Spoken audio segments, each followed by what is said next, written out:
4 del Mobile World Congress, estamos ya terminando la cobertura desde Barcelona y vamos a tener un panel sobre un tema que queda un poquito más aparcado de lo que esperábamos, que es el tema del Big Data y Analytics, que es un asunto que en su día, posiblemente el año pasado, era un tema muy importante y que, como digo, desde nuestro punto de vista se ha diluido un poquito en el último año. Vamos a intentar repescarlo para saber las últimas novedades con respecto a este mercado. Nos visitan Mati de la empresa Contel y Cam de la empresa Procera. Con ellos vamos a hablar en inglés. Gentlemen, thank you for being here today. Thank you. And, well, first off, I was telling the audience in Spanish that I have the feeling that a year ago the big data and analytics component of the mobile network was a hot topic. Yeah. This year I haven't heard much, so I'm going to ask you if you can give me a note. I mean, other topics might be making more noise than big data analytics this year, at least from the journalistic perspective. Yeah. So that's why you're here. Make noise. My vision and making sure that that's not real. Okay. So just give me an overview of how you see operators engaging into the big data and analytics portion of their businesses. Mari, if you want to start, then. Yeah, well, I think it's becoming more a part of things that are being done. It's not just like you separate big data and analytics into separate entity always. You can actually put it as a part of the process, as a part of the kind of things that we're doing. So like that's what we're doing partially at Comptel, so putting analytics and intelligence into the products and making them smarter. Another thing, I'm seeing quite a lot of IoT and analytics things, IoT, big data, analytics stuff that's going on. I think that's a big trend. But yeah, those are maybe the two biggest things I'd say about what I'm seeing here. Yeah, I think what you're seeing at this show is last year people heard about big data as the topic. Now we're seeing the products that are basically using big data to do what they do. A lot of the health trackers, exactly. the apps, the customer care solutions around the subscriber experience. That's now what's the reality of big data is not the topic, but it's the delivery of a product. And that's really better for the operator. Okay, I'll go back to this portion. You mentioned IoT. I want to bring that not to forget, and then I'll go back to this portion that you were mentioning. Obviously, many times when we speak about big data, we try to do something that would benefit the user in terms of user experience, and also the operator, while improving the user experience, getting some more revenue. Now IoT comes along, and we have a different set of probably issues because machines do not behave like humans. Why do we need big data for that portion of the market, and how we're going to use it differently than with users?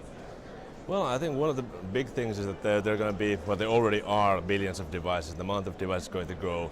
How do you kind of maintain, how do you make sure that these devices are even functioning properly? How do you kind of optimize these activities?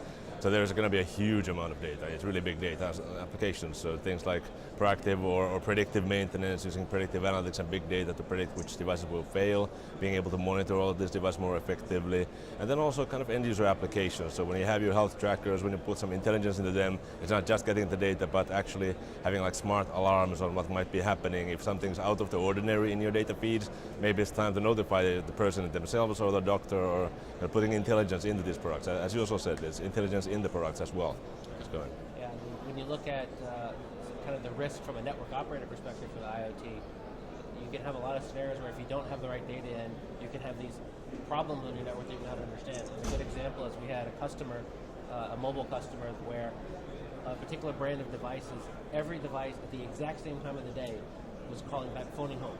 So they had this big spike in traffic flood. They didn't know what it was, and it turned out one device phoned home at the same time. So they need to go back in and tell that device owner, okay, you need to randomize this and spread it out a little more rather than every single device using at the same time. So without big data and analytics, they would not be able to figure out why they were seeing that spike up. Okay.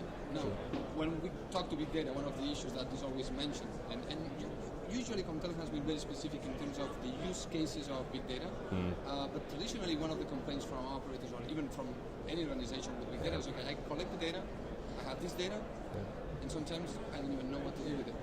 So, because in our organization it has happened. I mean, we have little data compared to operators, nothing compared to the operators, and we had this discussion about our own data, and we look at our data and say, how do we do this? We don't even know how to interpret what we have in front of us. So I don't know if this is one of the issues that is still being worked out. When we talk generally, as I was saying, you are always pointing to specific niches, so I don't know if that's the way to go. Well, I think there's always going to be two sides to this. So one is making it really kind of operational, which is moving the different products, making products smarter, having particular use cases. But then you also need to have an open mind to explore and find the new use cases, what's going to be benefiting the people, perhaps in the next generation of the devices or next generation of the networks. what's going on. We have a lot of virtualization. Everybody's talking about virtual network functions, network function virtualization, and cloud, how to deploy things on cloud. There's going to be a lot more data sources coming in to figure out how we can make those work even better. There's kind of problems that we can solve with big data that we should pursue, but it's always when you have a big project of any kind of operator, you should be able to point towards the value at the end and then expand on that. So, yeah. Clearly, just having the data isn't good enough. The data needs to be actionable. You need to have recommendation engines. You need to have decisioning that basically can take that data and find the things that you can turn into something to help the customer experience or turn into more revenue. Sure. So just having the data is not useful. It's really making sure the data is collected and has context around it so that you know what the way you're going to use the data. Okay. Now, another thing that I want to mention is more of a joke and then we'll a little break. I heard the term big data, and I heard the term later after that, small data. Yeah. Now I'm hearing smart data. Yeah. I don't know if there's something coming along. Yeah. You know, why are we making all these names that are not creative at all, but you know, we keep adding stuff to the acronyms that we're using in the industry. What does it mean? I mean, when people are saying small, maybe it's not big data, small data, now small data. Marketing. It's all marketing. It's all marketing. My data is different than someone else's. That's a lot of that So we shouldn't be paying attention to these new names? Well, I think, as you mentioned, it's the use. You know, what are you going to do? What are you going to do with the data? The use with that data, and whether you're collecting a very small subset or a big subset, it's really how you manage that data. What comes out is what's important. It is. Okay. Now, NFV is not a hot topic this year here. How does NFV change big data and analytics? It has any effect on how we are going to be collecting data and creating those actionable items so we can actually drive businesses thanks to this? So isn't it having an impact? Yes, it will. So I think the way to look at what NFV will allow you to do is I will have an easier time and cheaper time getting the data that I had in the past.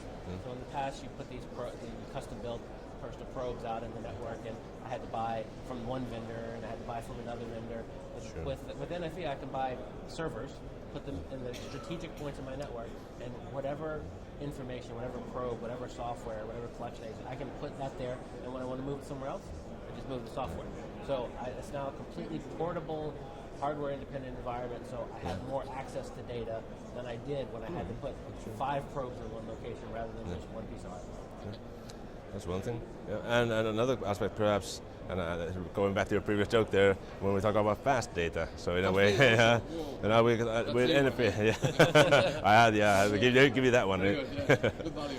So basically, it's about NFV. You can change things. They change much faster. The roles of kind of virtualize your components in the network. Things change much faster. So if you're kind of doing very traditional ways of storing data, collecting it, processing it in like a day's cycle, it's not going to help you really there. So you need to do kind of new technologies to kind of, well, some people talk about edge computing. You put some of the logic right near where the data is generated. Data gravity is a term that's used a lot.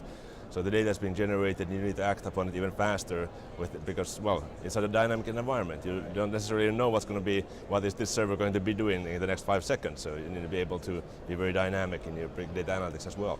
So I have to assume that both your products are already NFV ready. Yes. Yeah, sure. It's very strange to hear somebody at the show saying, I'm not NFV ready, even if they are not. In fact, for us, NFV has opened up more big data opportunities as a company because now we can put our product in more places than we could when we physically had to ship hardware. So it's definitely. Yeah, for sure. It's a development in the industry and all virtualization and cloud. I love the cloud topics overall. It's making things kind of more elastic, faster to deploy, easier to deploy. We're doing that also on the analytics engine side. So our kind of analytics, we're going to deploy it on the cloud platform nowadays. So that makes you can scale your analytics engine with your kind of scaling virtualized infrastructure. All these are going on, and it's a great advance in technology, in my opinion. Excellent. Let me just go to something specific to Constellium, which is the fact that you obviously are doing big packet inspection. And I was at a conference at the end of last year where operators were massively complaining about the encryptioning of some of the OTT traffic, and that was bringing some challenges in terms of managing that flow of traffic because they couldn't actually know exactly what's going on in the networks. I don't know how that can be solved. I mean, I don't know if there's any way operators can address this issue besides the fact of reaching an agreement with that specific OTT, to handle their own traffic, which is likely not to happen often. Exactly. I think what it's actually done for us is make our products more valuable. Obviously, we've been doing our technology for a long time. So we're used to encrypt that. BitTorrent, Skype, some of the commonly used applications today are. And with the drive for more applications, even just simple web-based traffic to be encrypted, we know how to differentiate between encryption as a transport protocol and encryption for privacy and security. Okay. Which you'll see in a banking session, they're using encryption to protect the traffic, not trying to hide what they are. Mm-hmm. So in our signature capabilities, we can distinguish between those two because we have a lot of behavioral analysis. We know how Skype connects when it's in one mode and what a SSL certificate looks like for Gmail versus Skype or other applications. So we have a lot of intelligence that we put into our system over the years. So we think people who wanted to have DPI, now encryption has made it much harder for them to just kind of copy and say we have that too.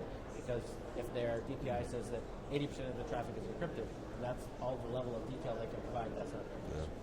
Now, let me final question for both of you would be, what are your plans for Latin America in terms of big data? Are you seeing any movement there, given the fact that probably big data is always assumed to be something for mature markets that are more saturated and are looking for new sources of revenue? I don't know if you can comment what are you seeing in Latin America? Well, I think there's a lot of great activities. So we have a bunch of great guys over there in Latin America. It's a pleasure to visit always, and a lot of customers coming and being interested in kind of utilizing their data better. So I don't think it's really that different. So maybe some of the use case might be a little bit different in some cases, but it's really there's the emerging market. There's a lot of data going on. There's a lot of ways to use the data.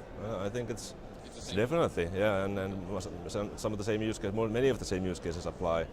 And there's a lot of things like predictive maintenance activities, a lot of things we can do and help with the data. So, yeah. I mean, one thing that we see a lot of use by the operators using our technology is to really understand how the usage is changing of their subscribers. As smartphones become more prevalent, people use the network a lot differently. So they need to understand that shift because it's going to levy new requirements on how to build their network.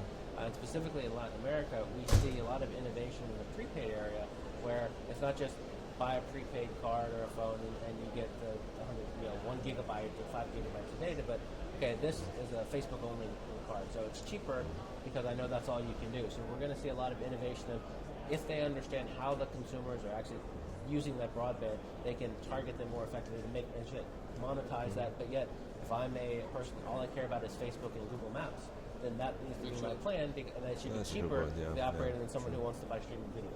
So I think we're going to see some very creative ways to say mobile networks in Latin America can do what the fixed networks, which are harder to build out, are trying to do. So fixed mobile replacement will be a big deal, and people build their networks right away.